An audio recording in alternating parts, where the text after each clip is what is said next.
Welcome to the deep dive. Today, we're cracking open this little silver box. It's kind of amazing, really. It holds the sound of, those huge, expensive vintage synths. Yeah. We're talking about taking that massive world of classic analog synthesizers and shrinking it down into a stomp box for guitarists and bassists, too, actually. That's the one, the Electro Harmonix Synth9 synthesizer machine. And our mission today really is to dig into how EHX pulled this off, how they got full polyphonic synth sounds without needing special MIDI pickups or, complicated setups that just didn't work well before. Bro, we want the shortcut here, the inside scoop on the tech. And maybe more excitingly, what exactly are those 9 legendary synth sounds packed inside this thing? Just for context, this wasn't some random release. It came out in 2017. It was actually the 5th and the last of EHX's 9 series pedals, the instrument emulators. And that context is key, because the Synth9 arguably had the toughest job. Guitar synthesis, historically, it's always been tricky. You had latency issues. That delay, yeah. Play a note, wait for the sound. Exactly. And then there was the tracking, especially with chords. It often just glitched out. Oh, yeah. You try playing a simple chord on some of those older units, and it just sounded, broken. Like a mess. Precisely. So what made the Synth9 instantly usable and what everyone points to as the big innovation was its ability to track properly, both single notes and full chords, complex chords even, reliably. That immediate polyphonic tracking, that's what finally made guitar synth practical. For playing live, for messing around in the studio. Okay, let's unpack the how then, because that tracking, that's the core challenge, right? EHX didn't just invent this out of nowhere. They built on what they already had, I believe. That's right. The heart of the Synth9 is a pretty sophisticated DSP engine, digital signal processing, and it was derived directly from the tech in their POG pedals, the polyphonic octave generator. Ah, okay. So they leveraged that existing polyphonic pitch stuff. Exactly. They took that core POG algorithm, which was already great at handling multiple nights for octave effects, and they fundamentally retuned it, re-engineered it, really. So instead of just shifting pitch, the DSP was trained to recognize the guitar signal and then synthesize these complex synth elements. We're talking accurate waveforms, filters, envelopes, the building blocks of synth sounds. You mentioned the POG core. Now, POGs are great at polyphonic pitch shifting, but turning that into a convincing synth sound, did they have to compromise on the audio quality or the filtering maybe to get that real-time polyphony working for synthesis? Seems tricky.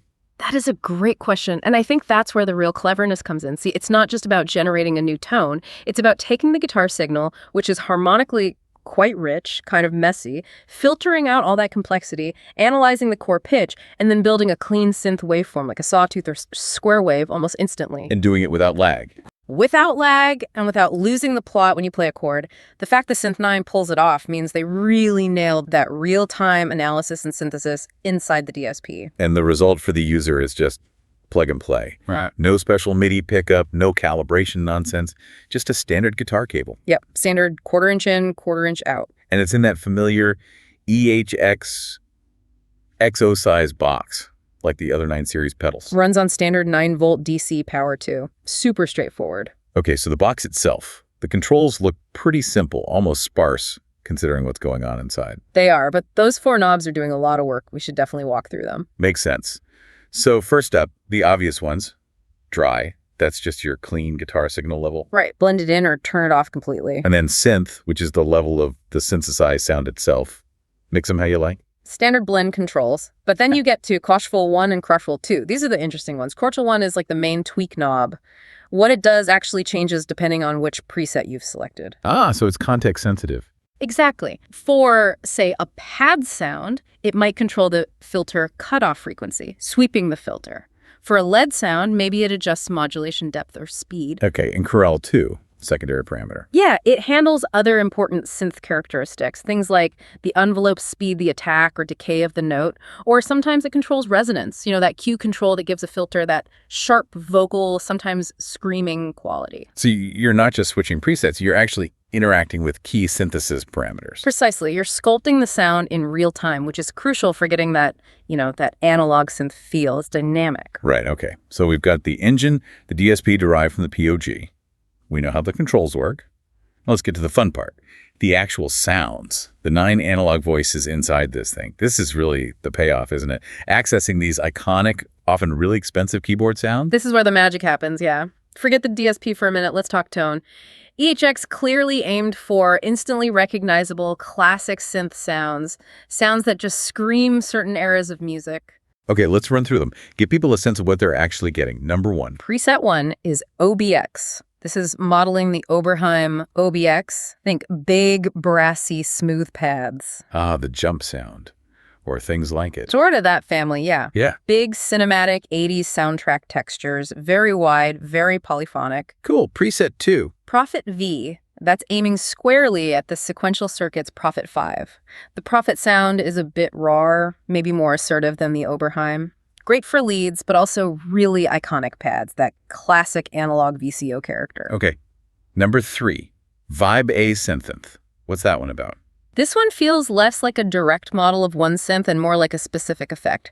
It's a thick, phasing, swirling sound. More textural. Yeah, great for adding movement under a clean guitar part, or for really spacey psychedelic stuff. Gotcha. 4 is Mini I Mood. That name sounds familiar. It should. That's the Mini-Moog emulation. Think thick, powerful bass sounds, often based on mixing 3 oscillators. The classic funk bassline synth. Exactly. That squelchy, resonant bass sound from 70s funk, disco, early electronic.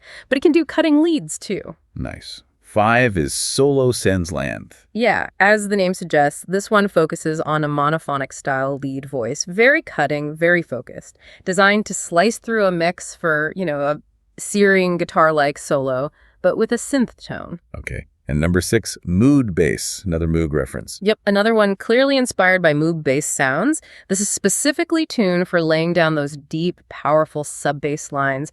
Really useful for guitarists or bassists wanting to cover that electronic low-end territory. Makes sense. 7 is String Science. Polyphony must be key here. Absolutely essential. This is going after those lush, layered sounds of vintage string machines. Think Selena, ARP string ensemble. Ah, those classic, dreamy, atmospheric textures. Precisely. Playing full chords is what makes the sound work. Sweeping, orchestral-like pads. All right. Preset 8, Poly 6. Another polyphonic pad sound, described as having a warm quality, maybe Prophet-like again, but perhaps a bit smoother or different character than Prophet V. Good for wide atmospheric beds. And finally, number 9, Blades. Sounds edgy. It is. This one's known for being more aggressive, sharper, often has a prominent filter sweep, maybe a fast envelope. Gives it a kind of cutting, almost metallic attack. Yeah, good description. Perfect for more experimental sounds, maybe industrial vibes, or just something with a really sharp edge. Wow, okay. Looking at that list, it's not just random sounds. It's like a greatest hits of analog synthesis. It really is a curated collection. You've got the foundational Moog bass, the famous Oberheim brass pads, the essential Prophet lead pad sound, the string ensemble texture. Covers a lot of ground. A proper analog toolbox in one pedal. And the critical thing, circling back, is how well it does it.